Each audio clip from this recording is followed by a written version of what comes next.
Buenas tardes, noches tengan todos ustedes. Bienvenidos a la tercera semana de esta serie que hemos llamado Para luchar por el Evangelio debes conocerlo, y estamos estudiando la carta de Pablo a las iglesias de Galacia, conocida como la carta a los Gálatas, versículo por versículo, que no nos va a faltar ni uno.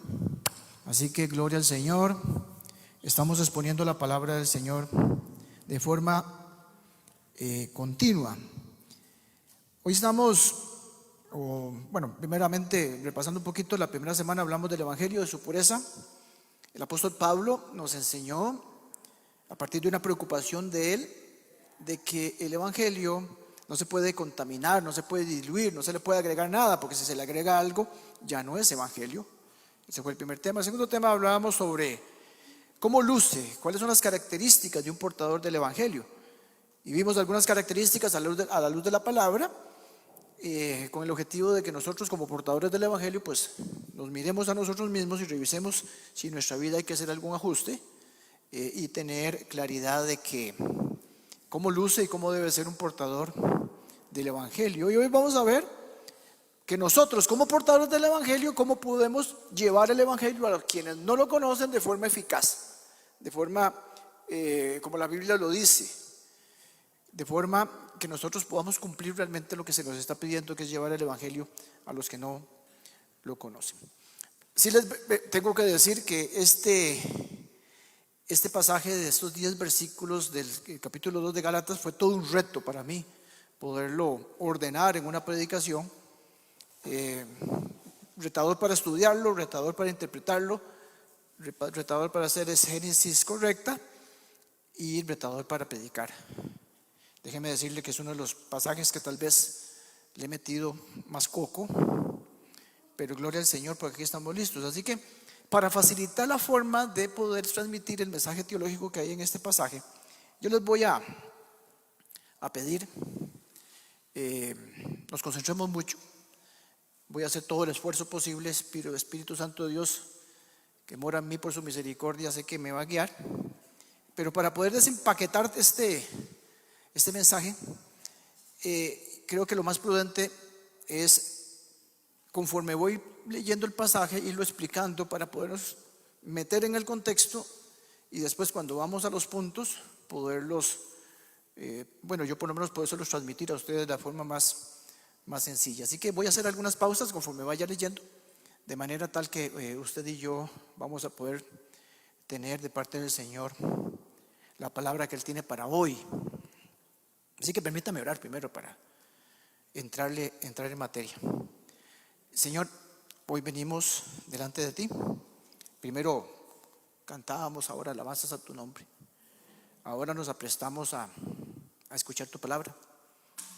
Esa palabra que tú nos has dejado, preciosa palabra, que nos es útil, que nos transforma, que nos corrige, que nos muestra cómo tenemos que comportarnos en esta vida. Yo te pido, Señor, en el nombre de Jesús, que uses a este siervo tuyo.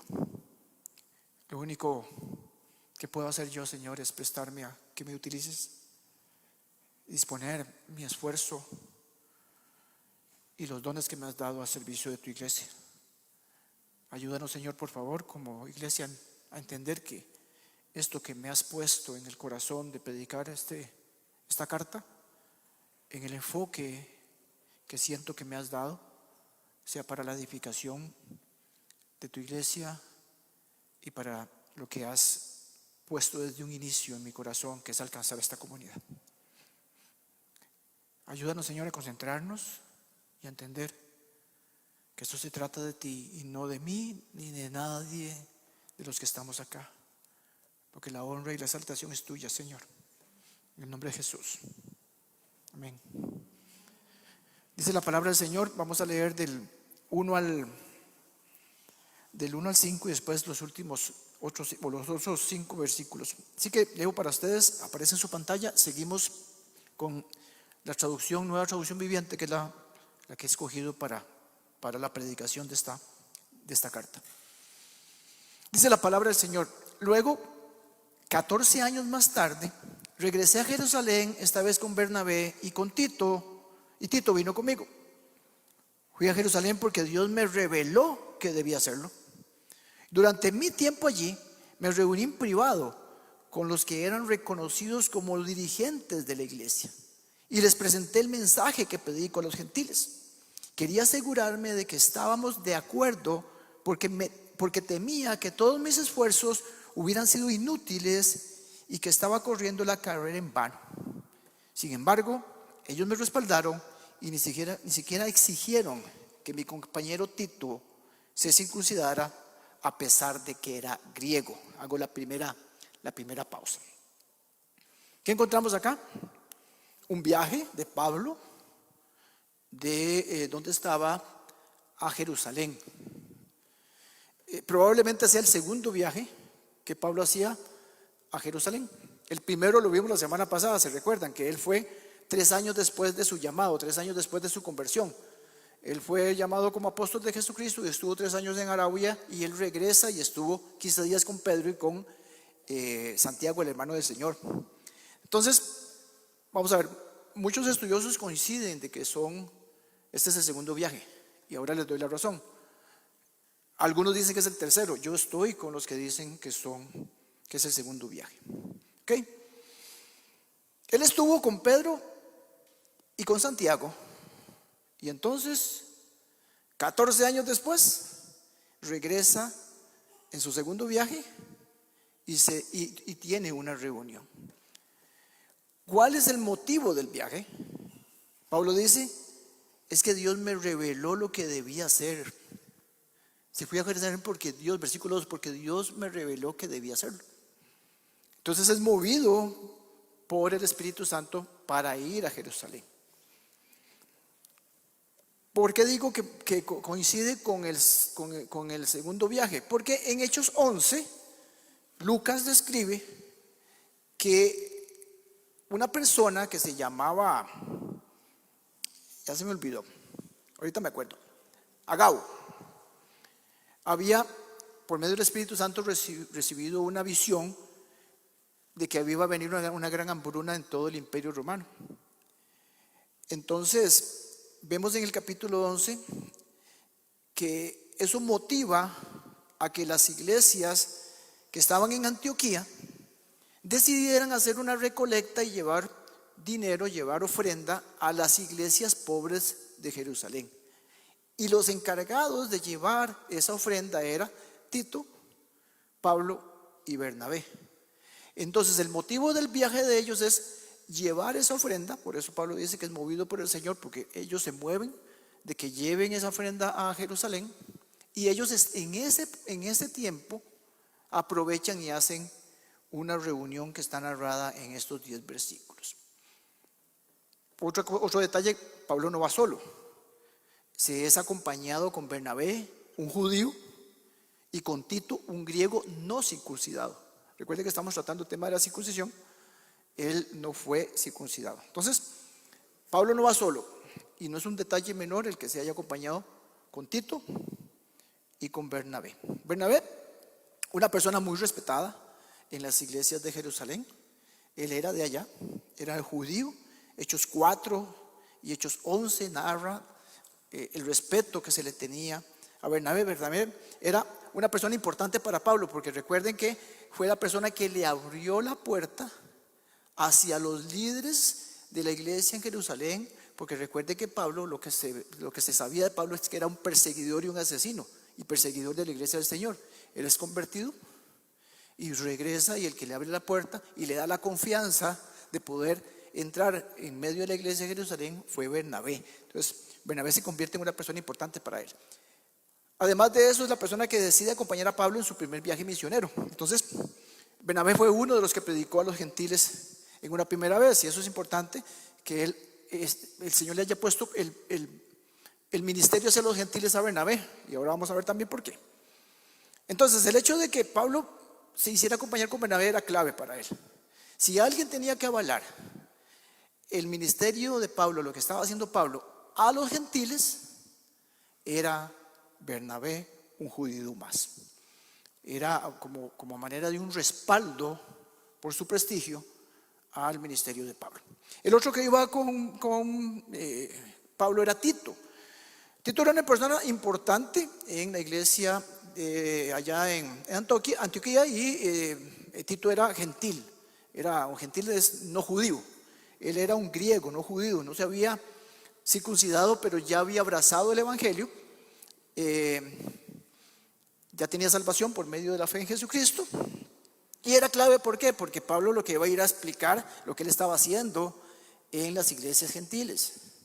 Y qué mejor carta de presentación de lo que estaba haciendo que llevar a una persona que era testimonio de que la gracia de Dios por fe había alcanzado a los gentiles, y Tito era una evidencia de que una persona que no se había circuncidado, que no era parte del pueblo judío, era salva y era usada por el Señor. Tito llegó a ser un anciano, líder importante en las iglesias que estaban en Creta, y fue inclusive encomendado por Pablo para nombrar pastores en las iglesias de Creta. De manera que Tito era una figura importante entre los gentiles. Entonces llevaba una figura importante entre los judíos y lleva una figura importante entre los gentiles. ¿Cuál era el escenario? ¿Qué es lo que se estaba viviendo en esta descripción? ¿Qué estaba sucediendo? ¿Cómo era la cosa? Bueno, una reunión privada, y eso es importante también, reunión privada, con los que eran reconocidos como los dirigentes o líderes de la iglesia de Jerusalén. Noten que dice que fui a Jerusalén y me reuní en privado, dice el verso 2. Cuando estaba ahí, porque él iba a dejar la ofrenda, pero mientras estaba dejando la ofrenda, mientras estaba ahí, decidió hacer una reunión en privado con los que eran reconocidos como dirigentes, con el liderazgo que era reconocido por la iglesia como líderes. Él se reunió. ¿Y cuál era el motivo o el objetivo de Pablo de hacer y convocar esa reunión privada? Pablo quería presentar el mensaje que predicaba a los gentiles, es decir, el evangelio. Dice que quería presentar, y les presenté el mensaje que predico a los gentiles. Todavía en el verso 2. Sigamos. Vamos con el verso 4. Sigo leyendo. Incluso esa cuestión, ¿cuál cuestión está hablando Pablo? De la circuncisión o de la no circuncisión de Tito. Esa cuestión surgió solo una vez, dice Pablo, solo una vez sucedió, porque está hablando de que fue aceptada por los líderes. Pero ahora dice, surgió solo una causa, unos supuestos creyentes, unos creyentes falsos que se habían infiltrado entre nosotros, judaizantes, que querían empezar a hacer un reclamo, querían hacer un bochinche. Querían decirle, Pablo, pero no, suave, pero aquí no me traigas a Tito, y este señor se tiene que circuncidar, y aquí no venga con ideas raras. Vea, somos el pueblo del Señor y hay que obedecer a Moisés, y estamos de acuerdo que el Mesías es Jesús, pero hay que circuncidarse, y todas esas cosas que estaban haciendo. Ellos estaban dispuestos a hacer todo. ¿Por qué? Porque se metieron en secreto a esa reunión con el objetivo de espiarlos. Y dice Pablo de privarlos de la libertad que tenemos en Cristo Jesús, porque estaba metiéndose con el tema de la circuncisión. Pues querían esclavizarnos y obligarnos a seguir los reglamentos judíos. Querían agregarle algo al evangelio. Querían agregarle algo a la suficiencia de Cristo. Pero no nos doblegamos ante ellos ni por un solo instante. Queríamos preservar la verdad del mensaje del evangelio para ustedes. Preservar el mensaje del evangelio para ustedes. Nos vamos a quedar con ese primer punto y vamos a mantener todo el pasaje, porque vamos a ir extrayendo de diferentes partes de estos versículos que vamos a tener, estos primeros 5. Entonces, el primer punto, la primera clave para nosotros poder llevar un evangelio eficazmente es que atine, que cumpla el objetivo, que haga lo que el Señor dispuso hacer, que sea eficaz, que seamos eficaces con llevar el evangelio a los no creyentes. Entonces, ¿cuál es la primera clave? Poner el evangelio de primero. Preservar el evangelio, les puse en el bosquejo. Debemos preservar, debemos poner sobre todas las cosas. Vea que Pablo dice en el verso 5, que es el clave para este punto, dice: queríamos preservar la verdad del evangelio para ustedes. El objetivo de esto que estaban haciendo era que el evangelio se preservara. En el original en griego, y siempre les digo, vea, cuando ustedes encuentran que una palabra está traducida en diferentes formas, en las diferentes versiones, hay que ponerle cuidado. Y yo siempre le pongo cuidado. Entonces yo me meto a ver esa palabra. No es que yo sepa griego, pero hay herramientas para poderlo hacer. En el original en griego, el significado dice permanecer de manera continua, completa, sin interrupción, sin alteración, mantener íntegro a través del tiempo. ¿Qué quería Pablo? Que ese evangelio se mantuviera puro a través del tiempo. Que se mantuviera puro de forma constante y continua. Y sí que lo logró, ¿verdad? Porque hoy en día tenemos ese evangelio en la palabra del Señor y lo estamos estudiando durante esta serie.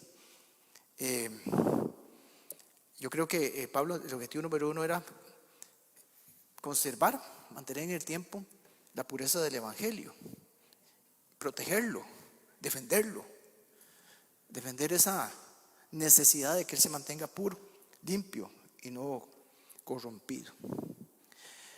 La pregunta para poder seguir desarrollando el punto es: ¿de qué forma ellos preservaron el evangelio? ¿De qué forma? ¿De qué forma lo pusieron sobre cualquier otra cosa? Arriba de un montón de cosas periféricas que estaban en la mente de esas personas, tanto judíos como gentiles. ¿De qué forma lo hicieron? Bueno, podemos extraer ciertas cosas de todos esos 5 versículos. Puede ser más, pero les traigo algunas. Dice que, el verso 3 dice que se hizo acompañar con Tito, una persona que no estaba circuncidada, y dice, ellos me respaldaron. ¿Quiénes? Los líderes de Israel respaldan a Pablo y no le exigieron que mi compañero Tito se circuncidara a pesar de que era griego. El liderazgo de Jerusalén aceptó a un gentil convertido y aceptó que ese gentil no se tuviera que circuncidar de acuerdo a la ley, porque el evangelio dice eso. No se necesita nada más que creer y aceptar al Señor, arrepentirse por supuesto, y aceptar al Señor como Dios y Salvador de nuestra vida y único camino para la salvación, no por obras sino por fe. Entonces esto muestra que el liderazgo de Jerusalén acepta el evangelio de la gracia de Dios mismo que entendía Pablo, que había recibido Pablo y que predicaba Pablo. En otras palabras, Pedro, Juan, Jacobo no pensaron que Tito tenía que ser excluido, no pensaron que Tito le faltara salvación, que no fuera salvo, sino que dijeron: Tito, la gracia del Señor lo ha alcanzado a usted es salvo como somos nosotros, judíos de cepa. Y ojo este detalle que no es menor, ¿verdad? La decisión de esos líderes de respetarle a Pablo o de aceptar la salvación de Tito sin circuncidarse era algo que era un gran problema. Había una gran presión. No era cuestión menuda, había una fuerte presión de las personas que seguían pensando que la gracia de Dios era insuficiente. Es que ese era el tema. Pensar que la gracia de Dios, el sacrificio de Cristo era insuficiente, que se necesitaba algo más aparte del sacrificio de Cristo. Entonces el verso 4 nos dice que habían personas que estaban dispuestas a cualquier cosa con tal de que se respetara y se dijera: sacrificio más obras, sacrificio de Cristo más ley de Moisés. Eso era lo que ellos querían y estaban dispuestos a cualquier cosa. Entonces se meten de espías para hacer el bochinche. Verso 4 dice: habían supuestos creyentes, falsos creyentes que se habían infiltrado entre nosotros, se metieron en secreto para espiarnos. La circuncisión era un tema y esa gente estaba dispuesta a hacer lo que fuera posible, inclusive hacerse pasar como creyentes, con tal de contaminar el evangelio, con tal de que la gente empezara a hablar de eso. Y esa presión era fuertísima, pero estos fuertes y valientes líderes de Israel, junto con Pablo, Tito y Bernabé, se mantuvieron firmes, no se doblegaron, se mantuvieron firmes, y todos, ¿verdad? No solamente Pablo y Bernabé. Mis hermanos, vean, ni Pablo, ni Tito, ni Bernabé, ni Pedro, ni Santiago, ni Juan, ni los demás líderes estaban dispuestos a agregarle nada al evangelio. Ellos comprendieron que el evangelio tenía que mantenerse puro. Entendieron que era el fundamento de la fe. como es el fundamento, uno de los fundamentos de nuestra fe, la salvación por gracia. Y decidieron preservarlo. Decidieron preservarlo. Y otra cosa que no se nos puede escapar, mis hermanos y mis hermanas, en un contexto alejado, porque hay que traer el contexto alejado que está acá y traerlo acá, porque nos ayuda a ver esto de otra forma, inclusive más profunda, ¿verdad? Para Pablo la circuncisión no era el tema, ni tampoco era un tema de que una persona fuera circuncidada y otra persona no. Es que la circuncisión nunca fue el tema. Vea, Pablo en algún momento le dice a Tito, usted no necesita circuncidarse, pero le dice a Timoteo, un judío, mamá judía, padre griego, usted no se ha circuncidado, circuncídese, le dice Pedro a Timoteo, pero tiene un objetivo: no vaya a ser que eso sea una barrera para alcanzar a los judíos. Entonces el tema de la circuncisión no era un tema. El tema de temas era la pureza del evangelio. Era el evangelio que se estaba, o la salvación a la cual se le estaba agregando algo. La suficiencia del sacrificio de Cristo. Él no estaba dispuesto a poner en duda la suficiencia del sacrificio de Cristo, la salvación por gracia, la libertad que tenemos en Cristo Jesús, porque su sangre, el precioso valor y altísimo valor de la sangre de Cristo es suficiente para comprarnos y liberarnos de la esclavitud del pecado. Este grupo de líderes supo diferenciar lo fundamental de lo que no era. Supo diferenciar lo que no es negociable, lo que es fundamental, de lo que era periférico, llamo yo, de lo que está alrededor del centro. Y nosotros tenemos fundamentos de la fe, y los que han recibido con nosotros la clase de Juntos Conociéndonos, nosotros hablamos en esa clase de los fundamentos de la fe, que no son negociables, porque no, y hablamos en lo que creemos. Y hay algunas personas que no han recibido esa clase, vamos a hacer otra en la segunda parte del año. Entonces ellos entendieron que era lo que tenían que preservar, el evangelio. Ellos deciden preservarlo sin importar la presión de aquellos que estaban de necios. ¿Y cómo aplica, mis hermanos y mis hermanos, esto? Bueno, nosotros los hijos de Dios no estamos ahí con temas. La semana pasada les decía, ya con nosotros el tema no es la circuncisión. No vienen aquí judíos a querer meternos cosas, ni la ley de Moisés, ni estamos en la época del Señor, ni estamos en Jerusalén, ni nada de esas cosas. Pero esta palabra tiene que aplicar para nuestras vidas.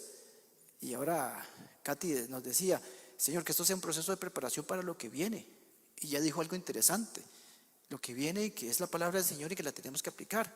Porque Santiago dice en Santiago 1:22 que si nosotros entendemos un montón de cosas, y dice, pastor, qué bonito esto que está explicando usted, yo no lo entendía así, y qué interesante ahora con Gálatas. Pero si ustedes se lo llevan, si yo me lo llevo y no lo aplicamos a nuestra vida, nos engañamos a nosotros mismos, dice la palabra del Señor. Entonces, ¿cómo aplica para nuestra vida? Vamos a ver aplicaciones parciales y después vamos a ver en el último punto aplicación práctica al final. Nosotros como hijos de Dios somos llamados igual que Pablo, igual que Pedro, igual que Santiago, igual que Judas, a preservar el evangelio. Eso somos llamados, a que se mantenga puro y que sea sostenido en el tiempo, y que ese precioso evangelio no se le tenga que agregar nada, y que usted y yo defendamos eso como lo defendió Pablo, y que aunque nosotros recibamos presiones, no negociemos ese evangelio. No se negocia, no se cambia, no se le suma. Y nosotros tenemos que entender, pues esta enseñanza de 18 semanas, tenemos que aprender mucho del evangelio, porque tenemos que mantenerlo, preservarlo en el tiempo. Porque nosotros, cuando preservamos ese evangelio, cuando entendemos qué es lo esencial, qué es lo fundamental, cuando nosotros nos mantenemos firmes para defender su pureza, cuando recibimos presión y no nos doblegamos, cuando no permitimos que el evangelio sea adulterado, vamos a entregar ese evangelio puro a esa persona que necesita escuchar la buena noticia de salvación. Hay muchas gentes allá afuera que están diciendo que la salvación se gana por obras. Y no voy a repetir lo que prediqué la primera semana. De múltiples formas se agregan cosas, y en la iglesia del Señor, en la iglesia evangélica también se agregan cosas. Pastor, no me acuerdo. Bueno, ahí está el video, por si lo tiene que repasar. Lo que Pablo hizo en Jerusalén, nosotros lo hacemos hoy, aquí. Lo hacemos desde el púlpito, lo hacemos en los grupos pequeños, pero también lo hacemos en la casa, en el trabajo, en la universidad, en el vecindario, en el cole, donde se nos presente la oportunidad de llevar el evangelio a un no converso. Segunda clave que aprendemos acá. Segunda clave es promover la unidad en todo momento. ¿Se acuerdan lo que les dije al inicio? ¿Cuál fue la razón por la cual Pablo visita Jerusalén? ¿Se acuerdan cuál fue la razón? Hágame feliz. Llevaba una colecta. Él no iba a hacer una reunión en privado, llevaba una colecta. Llevaba una colecta, una ofrenda. Y eso es un detalle importante, porque Pablo aprovecha ese viaje y convoca una reunión en privado. Y él quiere hablarles a los líderes de Jerusalén acerca del evangelio que él estaba ya predicando. Es que él va a hablar del evangelio, a presentar el evangelio que él estaba ya predicando. Vea que el texto en el versículo 2 dice: durante mi tiempo allí me reuní en privado con los líderes y les presenté el mensaje que predico. El objetivo de la reunión, ¿cuál era? Presentar lo que ellos estaban haciendo para los gentiles. Y dice otra cosa más, el texto dice que él se quería asegurar. Dice, predicarlo, pues quería asegurarme de lo que estábamos, de que estábamos de acuerdo. ¿Quiénes estaban de acuerdo? Los líderes de Israel, de acuerdo con ellos que estaban predicando a los gentiles, de que estábamos alineados, ¿no? Porque él temía que sus esfuerzos fueran en vano, que estuviera corriendo la carrera en vano. Ahora, Pablo no hace eso. Pablo no convoca esa reunión, Pablo no presenta el evangelio porque él tuviera un evangelio que se estuviera predicando hacia los gentiles diferente al que se estuviera predicando en Israel. Era el mismo evangelio. No era porque era diferente, no, nada que ver. Pablo no estaba interesado en saber si su ministerio era real o no. Él no estaba interesado en saber si la revelación que recibió directamente del Señor en Arabia durante 3 años era real o no. Él sabía que había recibido instrucción de parte del Señor, como lo recibieron los 12. Y de esos 12 habían varios en esa reunión.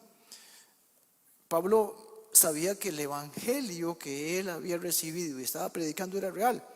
Lo que no sabía, y aquí es el tema clave, lo que no sabía era cómo recibirían esas personas que formaban el liderazgo en Jerusalén lo que él iba a presentar, cómo lo iban a recibir. Yo pienso también que él está interesado en entender o preocupado, digo yo, o intuyendo de que cuando se hable de este tema, del evangelio puro, sin la necesidad de la circuncisión, hubiese algo incorrecto de alguno de los líderes de Israel que hubiese que aclarar, que hubiese que hablar, algo que se tirara a la mesa y se tuviera que discutir, que se tuviera que acordar. Y esa puede ser la razón por la cual, o creo yo que es la razón por la cual fue privada, porque si había alguna confrontación, si había algo que había que aclarar, si habían polos opuestos, Pablo quería que eso fuera en privado, porque se estaba hablando de los líderes de Israel. Eventualmente podía haber un choque ahí. Pablo no quería exponer públicamente ni a sus líderes, ni a él, ni al evangelio, ni a los líderes de Israel. Pablo tenía temor, digamos, por decirlo de alguna manera, que se levantara un conflicto que no era necesario, que se hiciera una cuestión ahí. Entonces y no quería dañar la reputación de los líderes ni la reputación del ministerio que cada uno tenía, porque se podía dañar la reputación. Imagínense por un momento que Pablo hubiera hecho lo contrario. Llega de visita y se empieza a hablar con todos los miembros de la iglesia. Imagínense que en esa iglesia se convirtieron 3,000 en Pentecostés. Entonces, ¿cuántas gentes habían en la iglesia de Jerusalén? Entonces él se pone a hablar de lo que está haciendo en Galacia y un montón de gente todavía pensando en que la ley de Moisés y estaban estos espías y esta gente tratando de demostrar cosa contraria de lo que estaban diciendo del evangelio por gracia. Eso se iba a hacer un bochinche.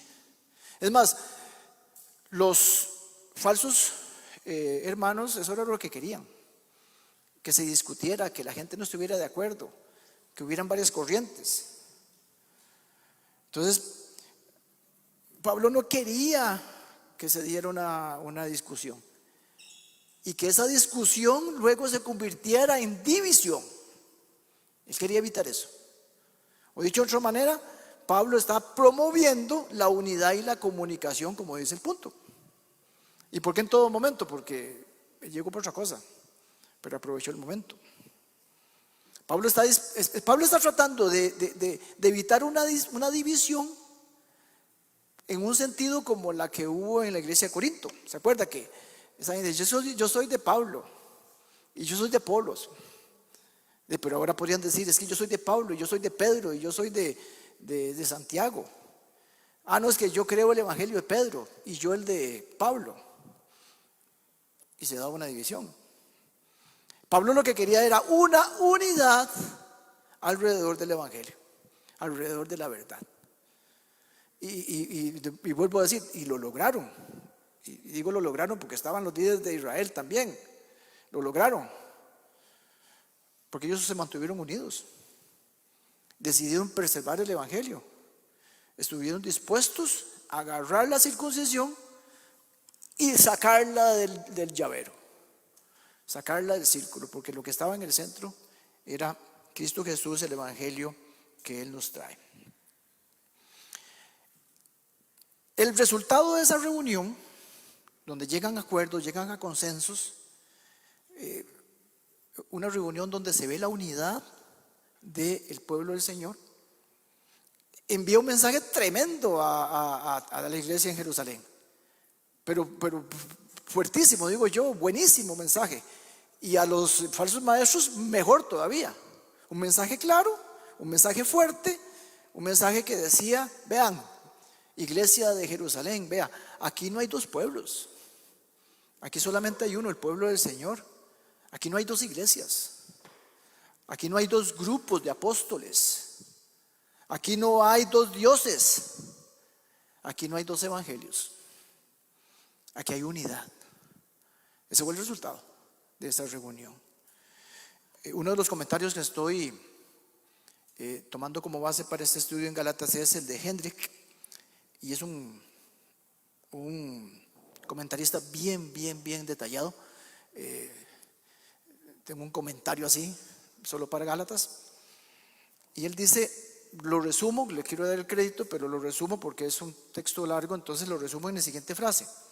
Dice el comentarista, con respecto a este pasaje y a esta reunión, él dice, el Nuevo Testamento es una evidencia, una muestra de la unidad de esos líderes que estamos hablando hoy. Usted no encuentra una mezcla de teologías en el Nuevo Testamento, no. Usted encuentra unidad en lo que escribe Juan, en lo que escribe Pablo, en lo que escribe Santiago, en lo que escribe Pedro y en lo que escribe Judas. Judas, el hermano del Señor.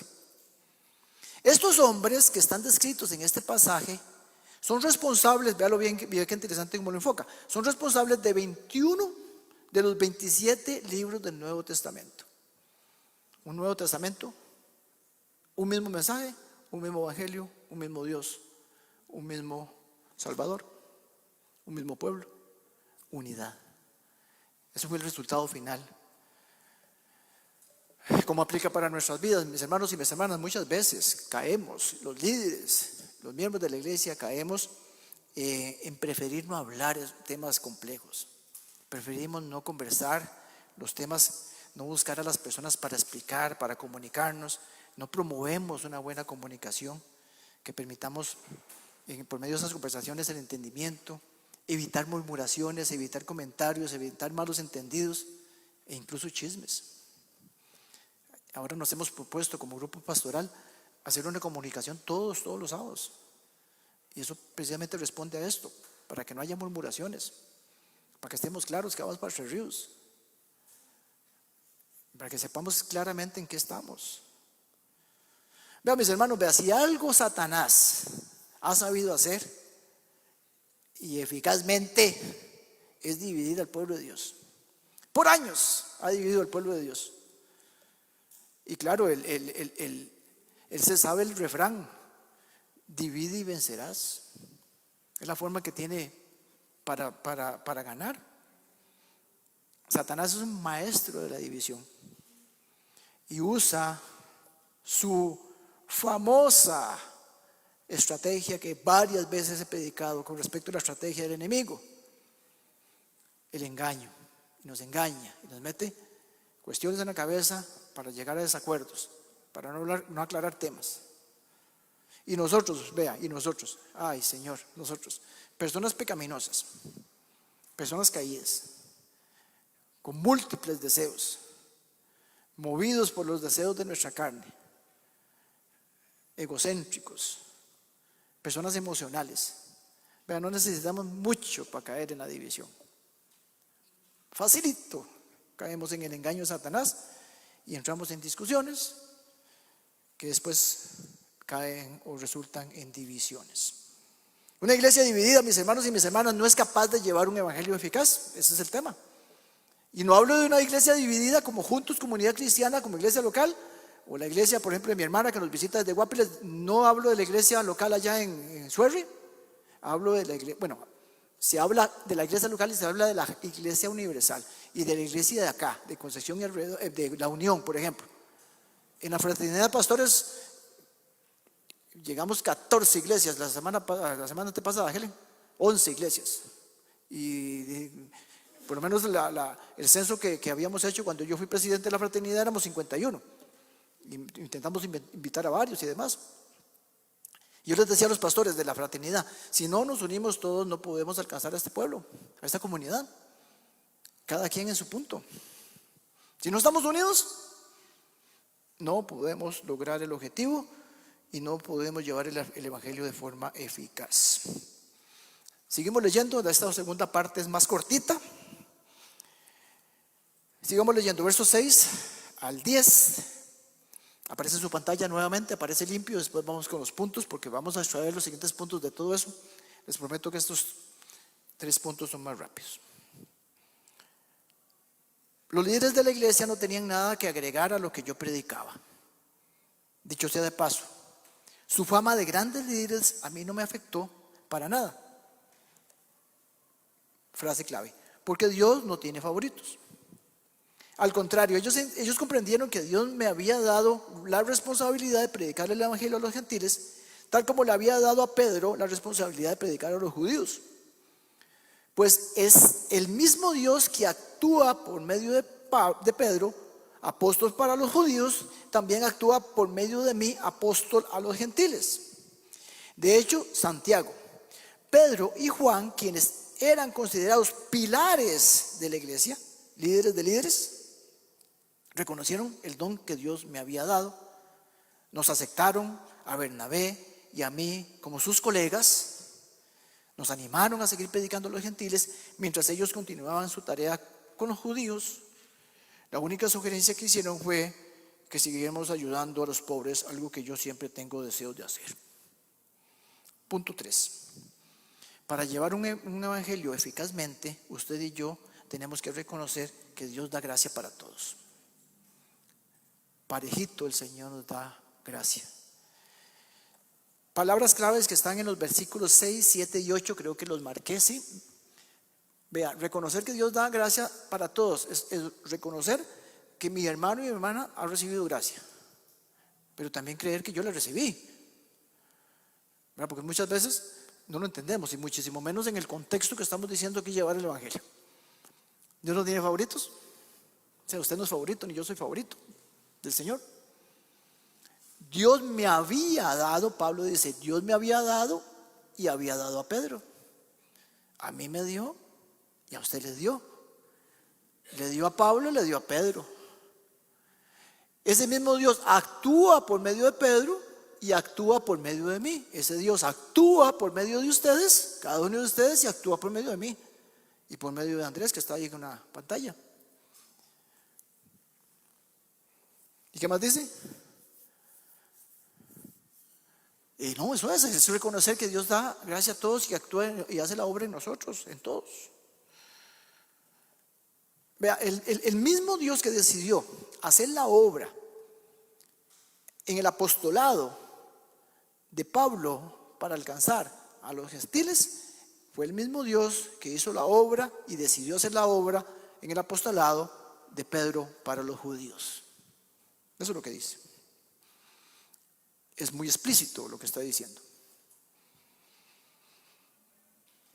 Dios puede usar a cualquier persona. Dios entrega responsabilidades, porque vea qué interesante, ¿verdad? Le dio a Pedro la gracia, pero es que nos gusta que sea, ay Señor, me da gracia. Pero cuando hablamos de responsabilidades quitamos el tiro, pero Él dio gracia y responsabilidad de predicar. Hermanos, usted y yo tenemos que recordar que la gracia de Dios es para usted, para mí, para todas las personas. Dios puede usar a cualquier persona. Cuando nosotros leemos la palabra del Señor, lo vemos en toda la Biblia, esa misericordia de Dios de poder utilizar a las personas en su contexto, en su vida, en su forma de hacer, en lo que era, en lo que estaban haciendo. O sea, en otras palabras, se escoge personas comunes y corrientes, como usted y como yo. Es que eso es algo de las cosas que más bello vemos en la Biblia, que Él escoge pecadores como usted y como yo, y los utiliza a pesar de como somos nosotros, y en el contexto que sea, sin importar el pasado, sin importar lo que tienen, sin importar lo que no tienen. Vea qué interesante, porque Dios usó a Abraham siendo un ganadero, y años después usó a su nieto, a su bisnieto José, como gobernador del imperio más grande en ese tiempo, y segundo después del faraón. Entonces usa ganaderos y usa gobernadores, casi reyes.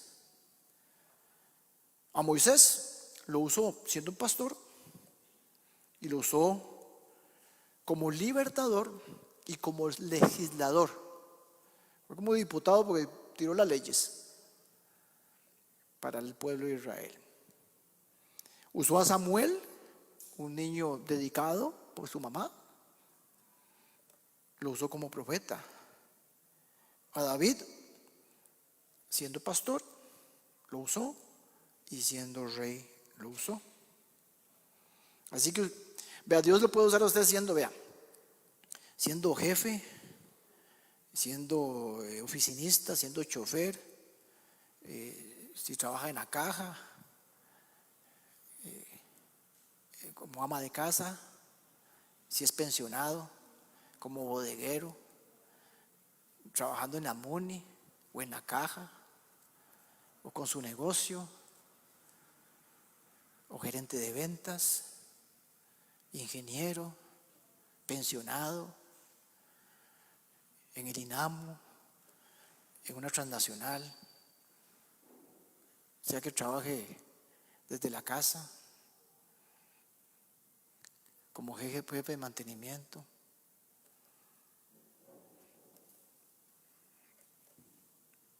Es ahí como el Señor lo va a usar.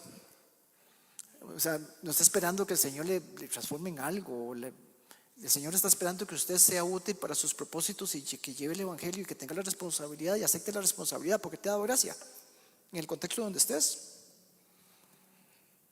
Póngase a pensar el impacto que usted y yo podríamos lograr si nos proponemos y oramos al Señor para traer un no creyente a esta iglesia durante lo que resta del año. Pasamos de 100 sillas a las 200 sillas que está hablando Javi ahora. La pregunta para usted, para mí, una pregunta incómoda: ¿cuántas personas estarán en el cielo porque usted le habló y les llevó el evangelio puro de salvación por gracia. ¿A cuántas personas usted se va a encontrar en el cielo y le va a decir: gracias porque me hablaste del Señor y por eso yo acepté al Señor y aquí estoy en el cielo con usted? ¿A cuántas? ¿A cuántas? 4.4. Entender que tenemos un grupo objetivo. Esos líderes se pusieron de acuerdo primero en preservar el evangelio. Ese acuerdo, ¿verdad? Esa unanimidad que tuvieron con los criterios o con las cosas relevantes o fundamentales que les hablaba, terminaron en una unidad evidente en la iglesia. Ellos reconocieron que Pablo tenía gracia y Pedro también, que la gracia era para todos, pero también entendieron que habían dos grupos de personas, dos grupos culturales que se tenían que alcanzar: los judíos y los gentiles. Ellos entendieron eso. Ellos entendían que los dos grupos tenían la necesidad de escuchar el mensaje de salvación, que es el evangelio. Ellos sabían que ambos grupos necesitaban que ese evangelio les llegara puro, sin agregar nada.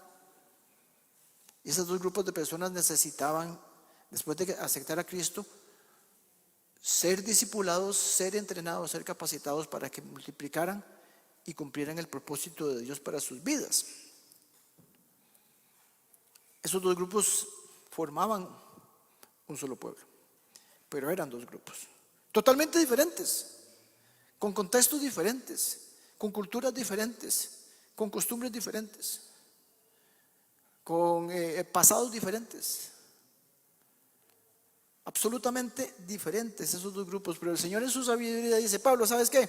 Vas a hablar a los gentiles, llévate a Bernabé, porque ya te está esperando un siervo mío, Tito, y Priscila, y Atila,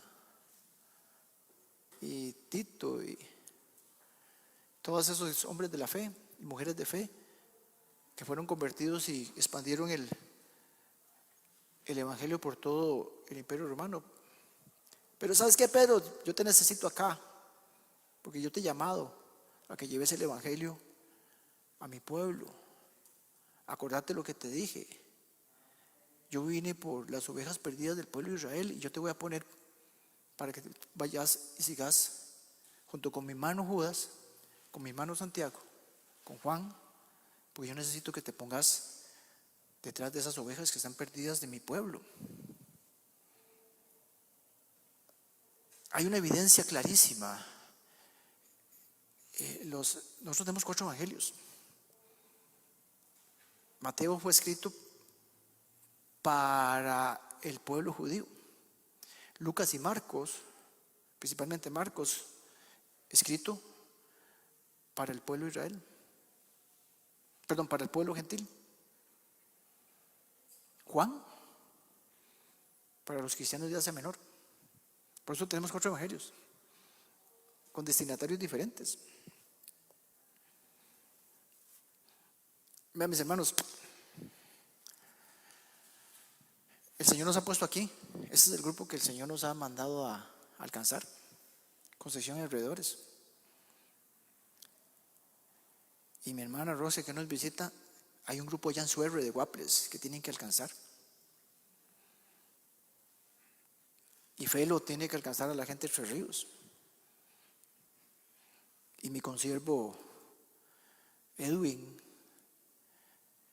Mayorga, Pastor Mayorga, están ahí alcanzando, ahí por Calle Vieja.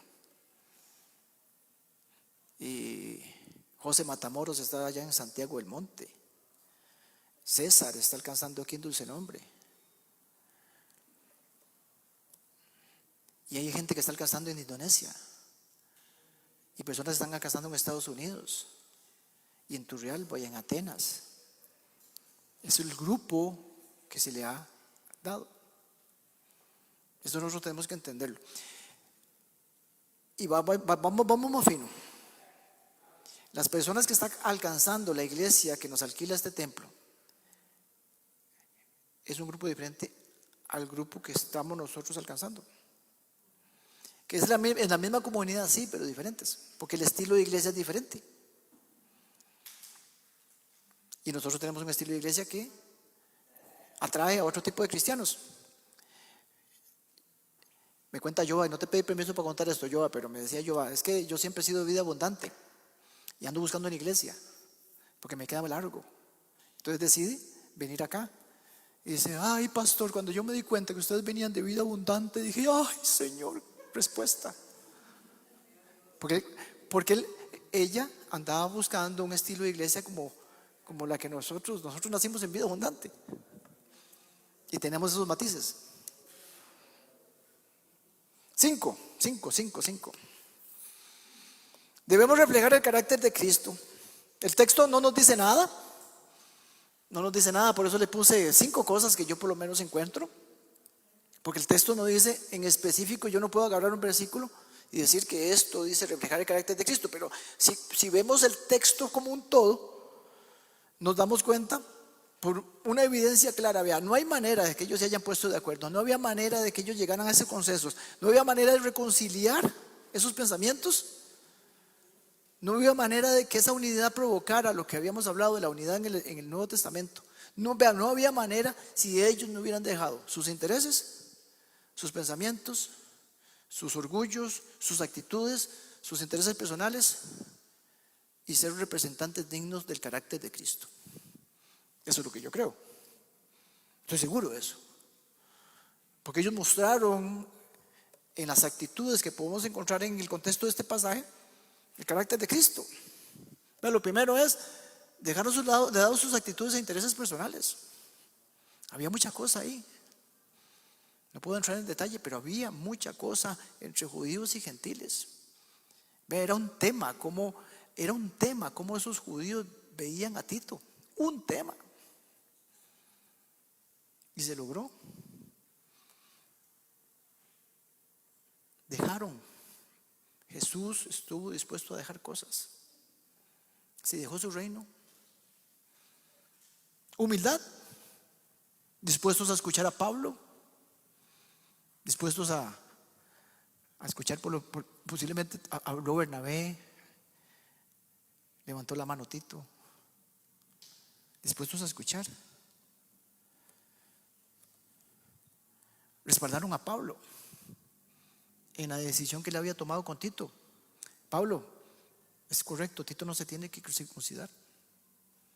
Él es parte de nuestro pueblo ahora. ¿Reconocieron el apostolado de Pablo? Pablo reconoce el apostolado de Pedro. Entienden que todos habían recibido gracia. Pablo, vos recibiste gracia. Vos recibiste revelación de parte de Cristo directamente. Eso es humildad. Ellos no dijeron, Pablito, si yo estuve con el Señor Jesucristo y comíamos juntos y dormíamos juntos y caminábamos juntos, usted me va a decir a mí. Esa no fue la actitud de un Pedro. ¿Sabe qué, Pablix? Yo fui el que caminé en el agua, papá. Eso no hubo ahí. ¿Y qué pasa? ¿Y qué hay de Pablo, verdad? Porque Pablo también supo reconocer y respetar el liderazgo de estas personas. Porque Pablo, yo me imagino allá en Antioquía, y después de tener una comunicación con el Señor, directamente con el Señor allá en Arabia, él se pone a pensar y dice, vea, el Señor me llamó, me botó el caballo, me dejó ciego, después me dio la vista y me mandó a Ananías y ahora me mete acá y me revela y todo y voy al tercer cielo. Aquí estamos listos. Estoy listo. Pero ¿qué digo? Él pensó, Dios ha puesto como líderes a sus apóstoles, a sus discípulos, y yo voy a ir a hablar con ellos. Y lo hizo 14 años antes, ¿verdad? No estoy hablando de esta reunión, porque él se reunió, ya lo vimos la semana pasada. Se reunió con Pedro y con Santiago. El punto que vimos en el punto 2, la intención de Pablo de hacer esa reunión en privado, es una evidencia del amor de Cristo. Él pensó en ellos. Él dice, yo no los puedo exponer. Él fue sensible a esas personas. Él dice, puña, yo no les puedo decir que el Señor me dijo esto y esto y esto. Si lo voy a hacer, lo voy a hacer en privado. ¿verdad? Porque él pudo decir, vea, ¿saben qué? Yo recibí revelación del Señor, y si están equivocados, pues allá ustedes. No, no lo hizo porque era una persona que reflejaba el carácter de Cristo. Y él sabía que no hay excusa para el desamor. Mis hermanos, vea, si nosotros reflejáramos el carácter de Cristo como Él quiere que lo reflejemos, si pensáramos más como Cristo, si perdonáramos más como Cristo, si tuviéramos más humildad y más mansedumbre como la tuvo Cristo, si sirviéramos como Cristo, y todas las características de Cristo que vimos en la serie pasada, póngalas ahí. Si tuviéramos eso, la iglesia fuera más unida, tendríamos menos desacuerdos y menos conflictos, y seríamos más eficaces para llevar el evangelio, que es el tema de hoy.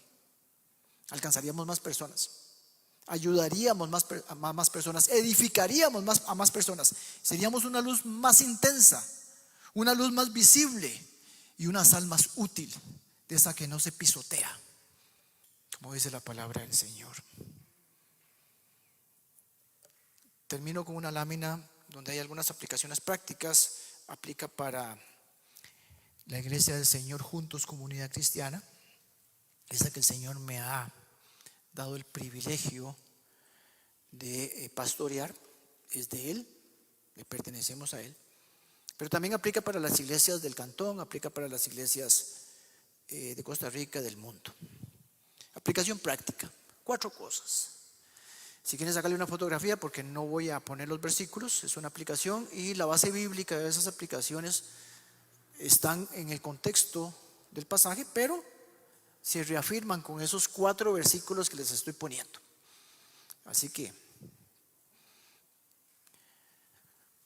la aplicación práctica para usted y para mí: defiende lo fundamental, respeta los estilos, defiende lo que es fundamental, defiende lo que no es negociable, defiende el evangelio, defiende los fundamentos de nuestra fe cristiana. Eso no se pueden, pero respeta los estilos de las iglesias. Nosotros no tenemos que confundir el evangelio con las preferencias personales, porque muchas veces hacemos preferencias, que está bien, nos gusta un estilo de iglesia. Yo no me veo en una iglesia pentecostal, y yo no me veo danzando.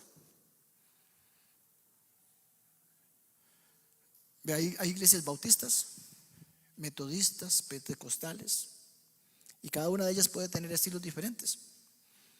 Algunas danzan, pero otras entonan salmos. Unas tienen predicación expositiva, otras tienen predicación temática. Unas adoran con órgano, otras con guitarra y batería. Unas se enfocan en grupos homogéneos: hombres, mujeres, niños, adolescentes, divorciados, casados, jóvenes adultos, jóvenes adolescentes. Póngale empresarios. Pero otros nos enfocamos en grupos pequeños. Otros se enfocan en hacer un montón de actividades, y hay actividades para todo y para todo y para todo. Y otras no. Otras son más misionales o misioneras. Otras no tienen misioneros. Porque el estilo no es importante. El estilo no es importante. Lo importante es que se predique el evangelio en cada una de esas iglesias, que son diferentes. Que se mantenga el evangelio puro, que se respete lo fundamental de nuestra fe, que se entienda que hay suficiencia en el sacrificio de Cristo, porque es suficiente, no necesitamos nada más. Que la autoridad que nos rige en todo sentido son las Escrituras, que lo fundamental no se negocia. Y el creyente maduro, mi hermano y mi hermana, el creyente maduro debe aprender a distinguir entre lo fundamental y lo periférico, para que tome decisiones de si la iglesia en que está tiene un evangelio puro y una palabra fundamentada, una predicación fundamentada. Todas las iglesias locales formamos la iglesia universal, pero también formamos un mismo cuerpo. Y somos llamados ¿a qué? A llevar el mismo evangelio, no otro, porque no hay otro. Llevar el mismo evangelio. Entonces, ¿en qué radican las diferencias? En el grupo de personas que se quieren alcanzar. Pablo para los gentiles con su cultura, con sus cosas, con su contexto, y Pedro a los judíos. Y repito, vea, las personas que alcanzan gran visitación de Dios no las vamos a alcanzar nosotros y viceversa. Así es. Primera de Corintios 15:11, ¿qué dice? Pablo le dice a los de Corinto, pero refiriéndose a los de Jerusalén. Vea, no importa si predico yo o predican ellos. Él dice eso, no importa si soy yo el que predico, predican ellos. No importa si yo predico, predica Ronald mañana. No importa si predico yo o predica Javi. No importa si predico yo o predica David Granda mañana ahí en Río Centro, o la pastora Elena mañana. Eso no importa, porque todos predicamos el mismo mensaje, porque todos predicamos el evangelio, en otras palabras, ese que ustedes han creído. Segunda aplicación: mi hermano y mi hermana, valore la unidad de la iglesia y haga lo que hizo Pablo, hacer lo posible por mantenerla. Nunca dejes de analizar si una actitud, una palabra o cualquier cosa que digas está haciendo algo para generar un conflicto o una división. Recuerda lo que la palabra del Señor nos dice: hay un solo cuerpo, un solo espíritu, una sola esperanza, un solo Señor, una sola fe, un solo bautismo, un solo Dios y Padre para todos. Eso es lo que dice Efesios 4, del 4 al 6. Que la importancia, mis hermanos y mis hermanas, vea, la importancia que usted tiene como miembro de la iglesia tiene que ser la misma importancia que le dio Jesús a la unidad. Repito, la importancia que usted y yo le demos a la unidad de la iglesia, nuestra iglesia juntos como comunidad cristiana, y la unidad que tengamos con otras iglesias, con otros hermanos en Cristo, debe ser la misma importancia que le dio el Señor.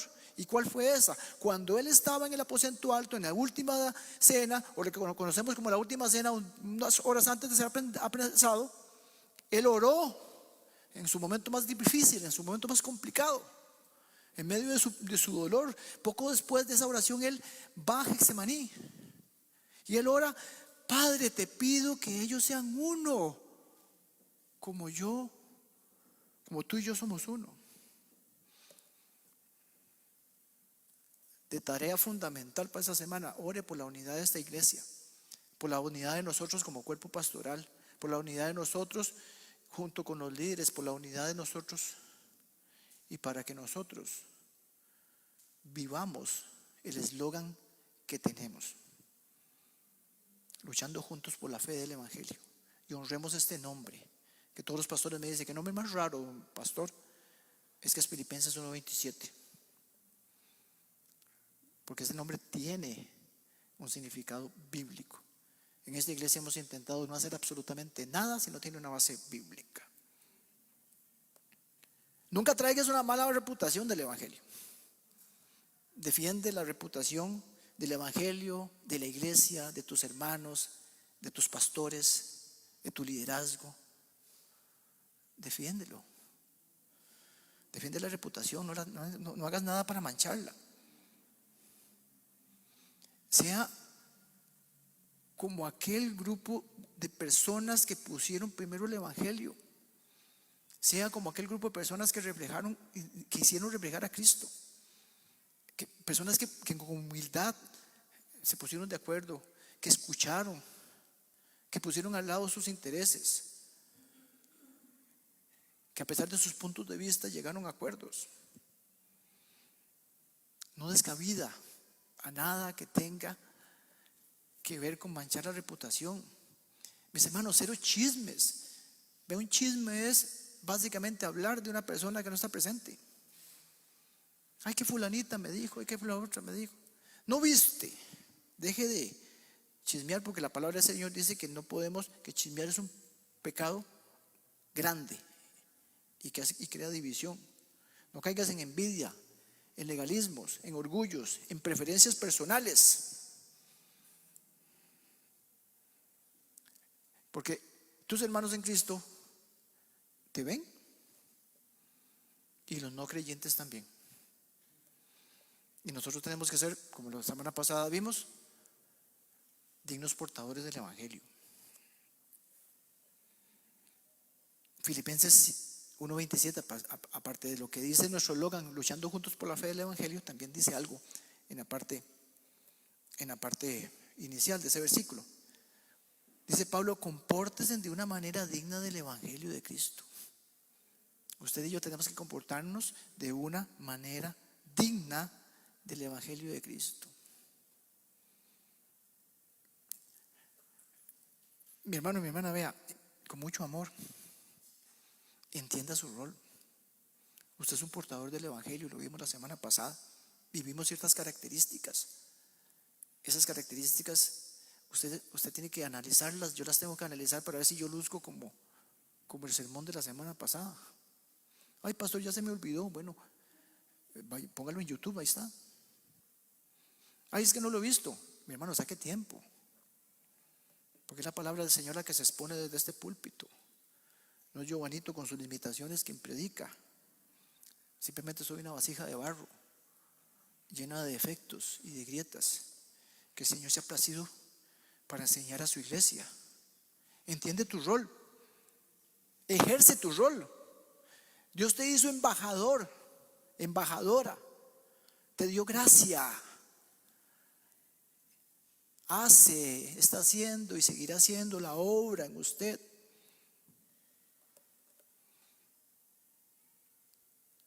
Y como hijo de Él, está esperando que tome responsabilidades. ¿Se acuerda cuando les dije ahora? La gracia, pero pone responsabilidad. Y ser portador del Evangelio es una de tus responsabilidades como nacido de nuevo y como hijo de Dios adoptado. Así que Él espera que nosotros como iglesia, juntos comunidad cristiana, llevemos el Evangelio, y espera que cada uno de nosotros de forma individual llevemos el Evangelio. Y así como Pablo le encomendó, o así como a Pablo se le encomendó llevar el Evangelio a los gentiles y a Pedro a los judíos, a nosotros a Concepción y alrededor, y a usted a su familia, y a usted a sus compañeros de trabajo, y a usted a su vecino, y a usted a sus compañeros de colegio, etcétera, etcétera, etcétera. Segunda de Corintios 5:20 dice, vea, somos embajadores de Cristo. Y vea qué hermoso. Dios hace su llamado por medio de nosotros. Dios llama a las personas y sigue llamando a las personas por medio de usted y de mí. Vea qué privilegio, mi hermana. Y dice Pablo, hablamos en nombre del Señor. ¿Usted se está dando cuenta lo que significa ser un portador del Evangelio? Una persona que tiene el privilegio de hablar en el nombre de Cristo. Si eso no lo motiva a mi hermano y mi hermana, yo no sé qué le puede motivar, qué le puede inquietar, para que usted no le tenga miedo de hablarle a la persona malhumorada que tiene la par en el trabajo. Lo más que puedo hacer es decirle que no. Una vez me invitaron a orar por una persona que se estaba muriendo y me dijo que me saliera del cuarto. ¿Y qué puedo hacer? Y seguí orando después afuera. Y lo más que me pueden hacer es sacarme. Me han sacado un montón de veces. Mi hermano, ocupa tu lugar. Ocupa tu lugar en el cuerpo de Cristo. Sé un Pablo. Sea un Pablo. Proclama el Evangelio como Él lo proclamó. Defiéndelo como Él lo defendió. Presérvalo como Él lo preservó. Únete alrededor del Evangelio como Él se unió alrededor del Evangelio y ese grupo de personas. Vive el Evangelio para que otros crean crean, mi hermana y mi hermano, que Dios envió a su Hijo para la salvación del mundo y que su Hijo lo envió a usted para que otros se salven. Crea en eso. ¿Sabe por qué, mi hermano y mi hermana? Porque Él te envía a recoger la cosecha. Y la cosecha es mucho. Es mucha la cosecha. Pero los obreros somos pocos. Somos pocos. Sea usted uno de esos pocos obreros que están dispuestos a ir a recoger las mies. Nos ponemos de pie, por favor.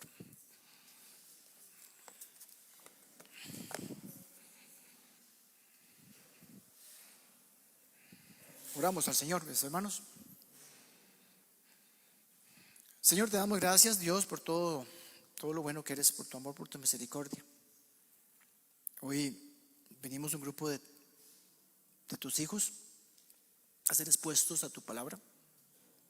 Una palabra que es como una espada de dos filos. Hoy hablaba con mi hermana, nos escuchaba, Señor, lo que ella decía, y ahora los traigo, Señor, a ti.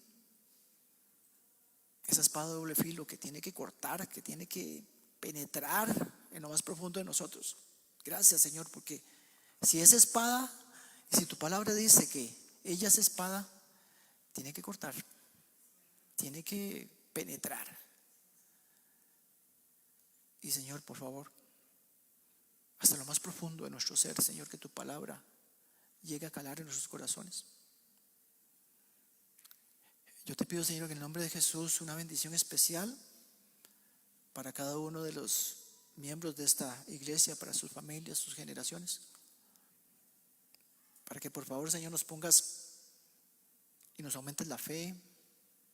Espíritu Santo de Dios, crece en nosotros para que busquemos como muchísimo más enfoque las cosas de tu reino y menos las cosas terrenales. Te damos gracias, Señor, porque vemos que tú vienes obrando por medio de esta iglesia y estás acomodando las cosas, Señor, para que nosotros tengamos nuestra casa propia. Has provocado, Señor, porque sabemos que has provocado y es tu voluntad que nos queden 4 o 3 semanas acá.